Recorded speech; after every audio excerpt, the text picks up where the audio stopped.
حمد و ثنا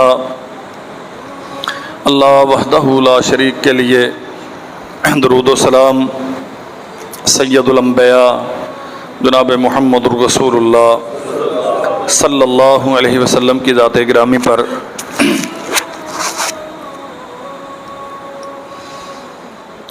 اللہ ذوالجلال والاکرام کی مخلوق میں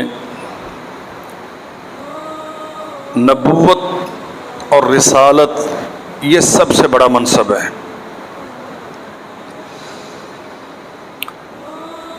کوئی بندہ کسی بھی اعتبار سے نبی کا ہمسر نہیں ہوتا، علم و فضل میں، عقل و دانش میں، فہم و فراست میں، مال و دولت کی کثرت میں، اختیارات کی وسعت میں، اقتدار کے استحکام میں، وہ چاہے دنیا کے لیے مثال کیوں نہ ہو، نبی کے ہم پلہ دنیا میں کوئی نہیں ہوتا۔ اور رسالت فائق ہے نبوت پر۔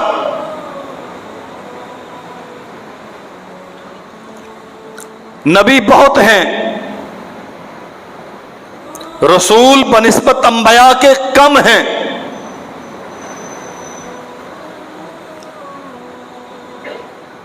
رسالت سے بڑا منصب اللہ نے اپنی مخلوق میں کسی کو نہیں دیا۔ منصب رسالت کی سب سے بڑی ذمہ داری اللہ کا دین دنیا تک پہنچانا ہے۔ سیدنا نوح علیہ السلام سے لے کر جناب محمد رسول اللہ صلی اللہ علیہ وسلم تک جتنے بھی نبی اور رسول آئے، اپنے اپنے وقت میں، اپنے اپنے حلقہ دعوت میں، وہ دائرہ جو اللہ نے ان کی ذمہ داری قرار دیا تھا، اس میں سب سے اہم ترین کام جو کرتے رہے وہ اللہ کے دین کی تبلیغ ہے۔ اس کے لیے وقت کا کوئی تعین نہیں ہے، عمر کی کوئی تحدید نہیں ہے، اپنے بگانے کا کوئی امتیاز نہیں ہے۔ آپ کے مخاطبین عورتیں ہوں، مرد ہوں، جوان ہوں یا بوڑھے ہوں، بچے ہوں، دنیا کے کسی بھی طبقے سے تعلق رکھنے والے انسان ہوں، انبیاء علیہ السلام بحیثیت داعی ذمہ دار ہیں ان تک اللہ ذوالجلال والاکرام کا دین پہنچانے کے۔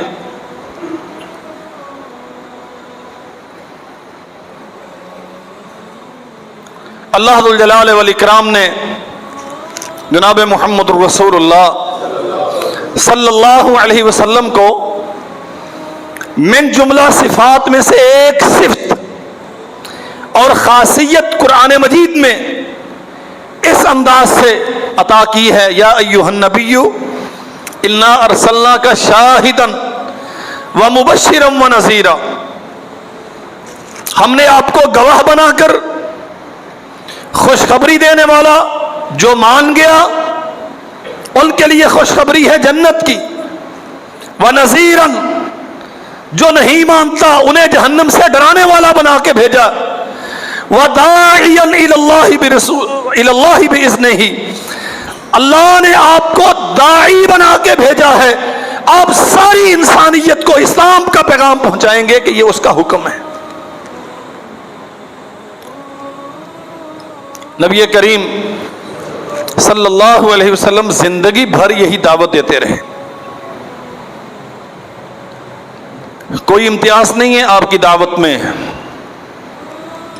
آپ نے اپنے معاشرے کے ہر طبقے کو اپروچ کیا ہے۔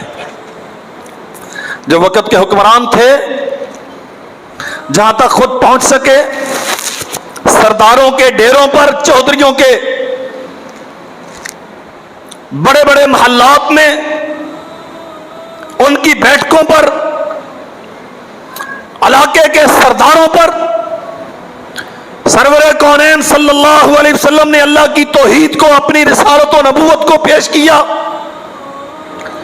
گرد و نواح کے سرداروں کے پاس وفود بھیجے، بڑے بڑے شاہان اور حکمرانوں کے پاس باقاعدہ تحریری دعوت روانہ کی. جہاں تک ممکن ہو سکا سرور انبیاء علیہ السلام نے دنیا کو اپروچ کیا اور اللہ کی توحید کا پیغام، اپنی رسالت کا پیغام پہنچایا.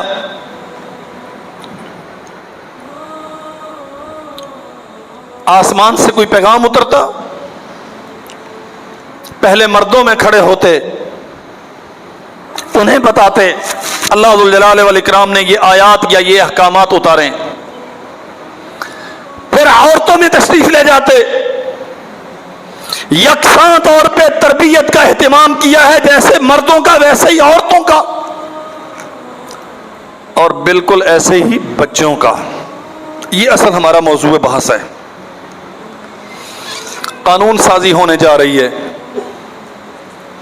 18 سال سے کم عمر بچے بچی پر اسلام پیش نہیں کیا جانا چاہیے.